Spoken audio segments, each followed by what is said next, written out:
Pernah nggak sih kalian merasa kesal melihat hukum di Indonesia yang seolah-olah tajam ke orang miskin, tapi tumpul ke orang kaya? Fenomena ini bukan sekadar pandangan subjektif, tapi ada banyak bukti dan kasus yang menunjukkan ketidakadilan ini. Kenapa hal ini bisa terjadi? Apa yang salah dengan sistem hukum kita? Hari ini kita akan membahas berbagai faktor yang menyebabkan ketimpangan ini, mulai dari korupsi, kekuasaan, hingga pengaruh ekonomi.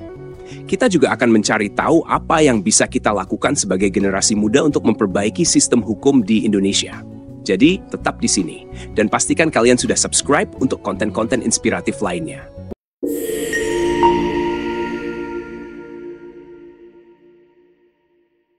Pertama-tama, salah satu alasan utama mengapa hukum di Indonesia tampak tajam terhadap orang miskin adalah karena ketidakadilan struktural yang sudah mengakar.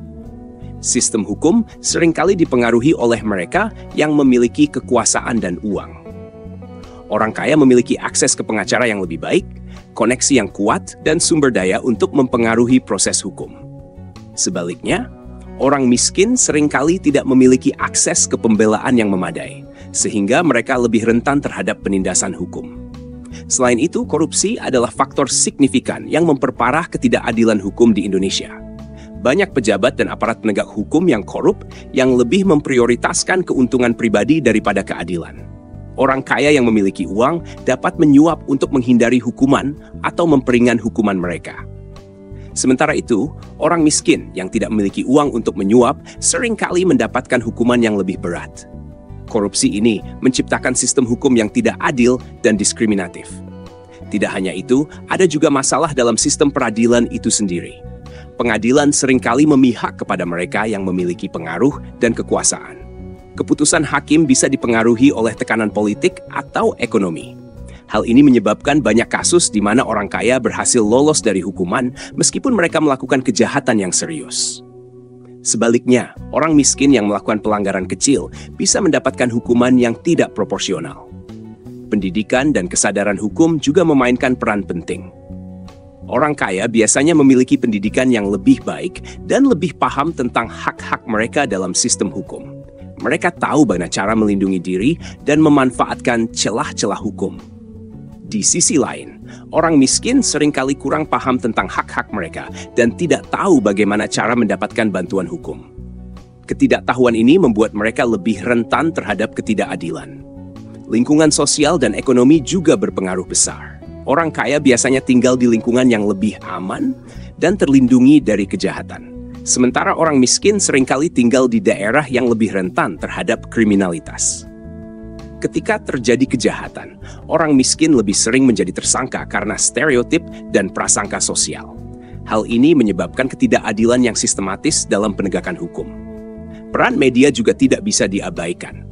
Media seringkali memberitakan kasus-kasus hukum dengan bias, menyoroti kejahatan yang dilakukan oleh orang miskin, sementara mengabaikan atau meremehkan kejahatan yang dilakukan oleh orang kaya. Liputan media yang tidak adil ini mempengaruhi opini publik dan bisa mempengaruhi keputusan hukum. Media harus bertanggung jawab untuk memberitakan kasus-kasus hukum dengan adil dan tidak memihak. Solusi untuk masalah ini harus mencakup reformasi menyeluruh dalam sistem hukum dan penegakan hukum. Pemerintah harus serius dalam memberantas korupsi di kalangan aparat penegak hukum. Ini bisa dilakukan dengan memperkuat lembaga anti korupsi seperti KPK dan memberikan sanksi yang tegas kepada pejabat yang korup. Selain itu, perlu ada pengawasan yang ketat terhadap proses peradilan untuk memastikan bahwa keputusan hukum dibuat secara adil dan tidak dipengaruhi oleh tekanan eksternal. Penting juga untuk meningkatkan akses ke bantuan hukum bagi orang miskin. Pemerintah dan organisasi non-pemerintah bisa menyediakan layanan bantuan hukum gratis atau dengan biaya terjangkau bagi mereka yang membutuhkan. Dengan akses yang lebih baik ke bantuan hukum, orang miskin bisa mendapatkan pembelaan yang adil dan hak-hak mereka bisa dilindungi dengan lebih baik. Pendidikan hukum juga harus ditingkatkan. Masyarakat perlu diberikan pemahaman yang lebih baik tentang hak-hak mereka dan bagaimana cara mendapatkan keadilan dalam sistem hukum. Program pendidikan hukum bisa dimulai sejak sekolah dasar dan menengah untuk membentuk generasi yang lebih sadar hukum dan kritis terhadap ketidakadilan. Dengan pendidikan yang lebih baik, masyarakat akan lebih siap untuk menuntut hak-hak mereka dan melawan ketidakadilan. Peran teknologi dalam memperbaiki sistem hukum juga sangat penting.